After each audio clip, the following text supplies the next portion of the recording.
Hey everyone, this is Kevin from the chesswebsite.com. Today we're going to be looking at the endgame, king and pawn endgame. Probably the most common endgame that you'll see. Many times players will evaluate in their game to come to this point and see if a game is won or drawn. And some of your top level games, you'll see players resign far in advance because they've come to this conclusion in their head. But if you're not a GM, then we want to go ahead and know both sides as you're white how to win, and if you're black how to defend correctly, so that if white's not playing correctly, that you can force a draw in this position. In this position, if it's white's turn, it's actually a winning game. If it's black's turn, it's actually a drawn game, and we're going to go over that. First, we're going to go over if it's white's turn and kind of the key concepts that he needs to be looking at. Now, a lot of times white will completely mess this up. People know that they need to get their king involved to protect this pawn, so they will go ahead and bring in their king to the d3 square. Unfortunately, this is now a drawn game. What can happen is black can go ahead and come down to d5, and this is a key concept in king and pawn endgame, that if the kings are two spaces between each other and it's white's turn, it's actually a drawn game. If it's black's turn, white still has the advantage and can easily win if played correctly. But in this position, since it's white's turn, it's a drawn game. White play can continue. King to c3. Black is just going to mare. He can always move to b3, mare. If he ever tries to go back, he can mare. He can always try to advance his pawn. Black king can just follow the pawn all the way up the board to the c8 square, and if it's eventually going to be a drawn game, there's nothing the white can do. So as we see early on, although it looks like a winning position, it should be pretty easy. You need very good tactics. So as we talked about before, if the kings are two spaces between each other and it's black's move, or excuse me, if it's white's move, it's a drawn game. So we want there to be two spaces and it's black's turn. So our first move is actually going to be d4. Okay, we are protecting our pawn, but we're two spaces and it's black's turn. So black's going to go ahead and move to c6. Obviously, black can always play terrible and move away and just make sure win a little easier. But if you place correctly, as you should if you are black, keep in mind if you are black, you should be studying this as well. White's going to go ahead and move to c4. Again, we want two spaces in between and it to be black's move for a winning position here. So in this position, we are aligned with our pawn. We're two spaces between. Now, whichever way the king moves, we're going to do something a little bit different. We're going to go in the opposite direction. Okay, so let's say that black moves to b6. We are actually going to move up and occupy the d5 square. Okay, now black should go ahead and move to d6. Obviously he can run away, but it'll just make things a little easier. And we're going to go ahead and repeat the same thing that we did before. We're going to go ahead and move to c5. Again, same position, just one step farther. And whichever way he moves, we're going to do the same thing. So if he moves to d7, we're going to go ahead and occupy the b6 square. And he can go ahead and come to the c8 square.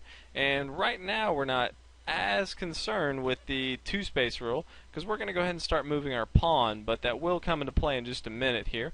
We're going to go ahead and promote our pawn here to c4 square, and black's going to go ahead and move to the b8 square.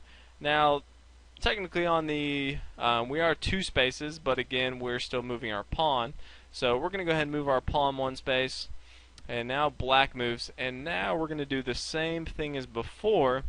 We're going to go ahead and come to the c6 square, two spaces, and now it's black's turn. And now whichever way he goes, we're going to take the opposite direction. Now keep in mind, if this is not played correctly, if white tries to just keep promoting his pawn here, black can easily get a stalemate draw out of this. So keep this in mind if you're black. If white doesn't play correctly, it's a pretty easy draw for black. So black is forced to play either b8 or d8, doesn't matter, both will be the same result. Let's say b8 now, same theme as before. White's going to go ahead and come to the d7 square. Black can no longer come to the c file, and white's going to easily promote his pawn to the c8 square and make a queen. So as we'll see here, let's say king to b7. pawn to c6, and king cannot come to c7 or c8, and then the next two moves we will have a queen. If you really want to rub it in, you can make a rook, but in all cases you're going to win the game fairly easy. We're going to go ahead and take a look at another position here and go over just another key concept and just look at if the pawn is on the B or G file here. But clearly we looked at the last one and saw that white can early on take a winning advantage and make it into a draw if he's not careful. And we'll see that here too. It goes over another key concept. If white moves to D2, black can just come to D6 and it's a draw in the game. And the reason is they are 4 spaces between each other and it's white's move. In the last example we touched on if they're 2 spaces in, 4 is no different, only because anytime white wants to come up to the 3rd rank, black can respond and just mirror and come to the 5th rank. And now they are 2 spaces between. So if it's 4 spaces or 2 spaces and it's white's turn, black has the advantage. And the same thing if there are 2 spaces or 4 spaces and it's black's turn, then white has the advantage. So just keep those things in mind if you're on the offense or the defense. So we're going to go ahead and play as you should, and just give you another example of how it should look. So we're going to come E2, black's going to go ahead and try to come in the mix with D6. And we're going to move to F3 again. Black king can't come 2 or 4 spaces between us, but black is going to try to come into the mix. We're going to go ahead and keep going as far as we can to the G4 square. Black's going to continue his run to the F6 square, and just as if it was black's move and he went from G6 to F6, we're going to go ahead and take this H5 square.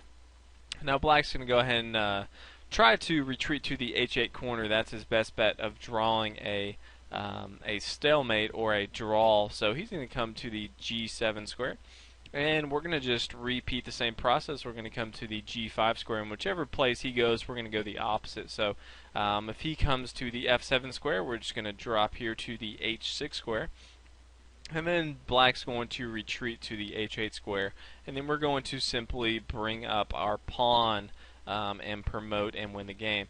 So we'll go ahead and play that out. Black will go ahead and just go to the corner, and we will go ahead and bring our pawn, and black can go ahead and continue to bring this up.